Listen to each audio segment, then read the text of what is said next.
poor will always be amongst us, because it starts up here. Right, it's that fear mentality. It's in their words, you know, and the words become flesh. I'm not really religious. I flunked out of Sunday school also.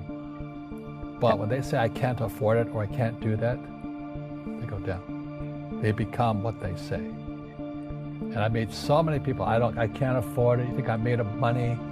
Your mom used to say that. Your mom used to say that. My dad. Your dad. My PhD dad, he says, what do you think I am, made of money? I can't afford that. And my rich dad would say, that's why he's poor. Poor people say, I can't afford it, I can't do that, I don't have time. Because it's an escape. It's an escape, you know what I mean? It's easy to say, I can't afford it. Oh, I'm too tired. Oh, I can't go to the gym. You know, when you could go to the gym, but no, I can't. Truth is, I'm just too lazy to go to the gym. And you play it safe and you don't introduce new risks into your life. And so I have job security. Right. And your rich dad used to say what instead of I can't afford it? How can I afford it? How can I do that? You know, what would it take, or why should I do that? He says that a question opens the mind, a statement closes the mind. So when you say I can't afford it, your mind shuts down and you become what you say.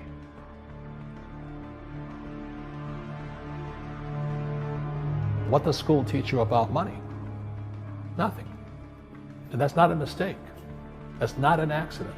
The way to keep the poor and middle class working hard is never teach them what the rich know.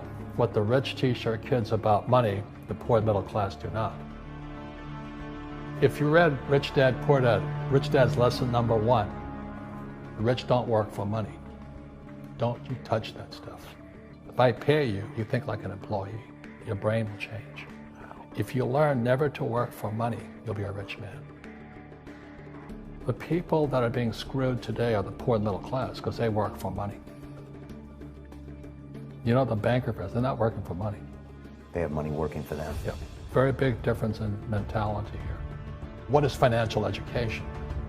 It's not get a job, work hard, save money, and invest in a well-diversified portfolio of stocks, bonds, mutual funds, and ETFs. That's not it. The financial industry is 2 things, debt and taxes. Debt and taxes. And we still tell kids to go to school, get a job, work hard, save money, and get out of debt. Now, who tells them to do that? That's the most ridiculous thing there is. The book starts and it says, lie number 1, saving money will make you rich. Yeah, it never will. You know that. All taught that as kids. Yeah, because they can print it.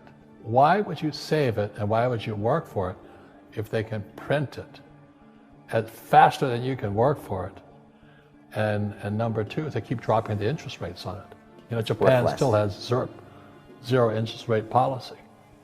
And the Japanese are the biggest savers in the world. And I'm Japanese, I'm 4th generation. They're not too bright. Right. Why do you keep saving when they're printing it? You know, when I'm in Japan, that's what I mean by fear. They're so afraid because the Japanese, good culture, but they do as they're told.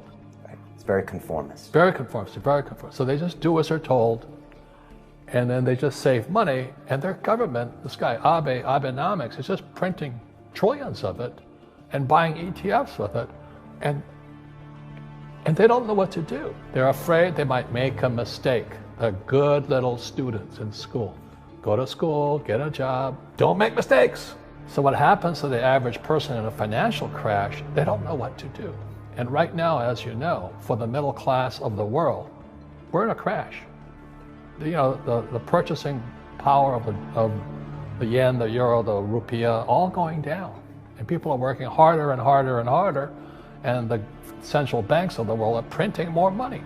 And so if someone's listening to us that's stuck in that poor middle class trap and they hear it's their fear that ultimately is keeping them from that, that's a hard thing to hear, Robert.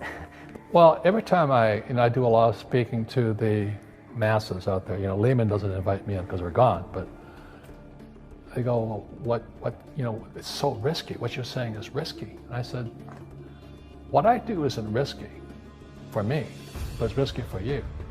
And when somebody says, what is risk? You have to look in the mirror. Do you know what I mean? For me to fly in Vietnam, that was high risk. But the higher the risk, the more you have to study. You know that, I know that. So if you're not going to study, you're not going to practice and all that, then you should do what Wall Street tells you to do. Buy 401ks, mutual funds, ETFs and all that. But that's where they're fake assets, because they only make Wall Street or the City of London rich. Just watch where the cash is flowing. Follow the money. The reason the rich don't work for money is number one expense is tax. So, when I ask the average guy, I said, why don't you use debt? They can't even get a loan because their scores, their FICO scores, I don't even have them here, are so bad. Right. So that's what's going on in the world today.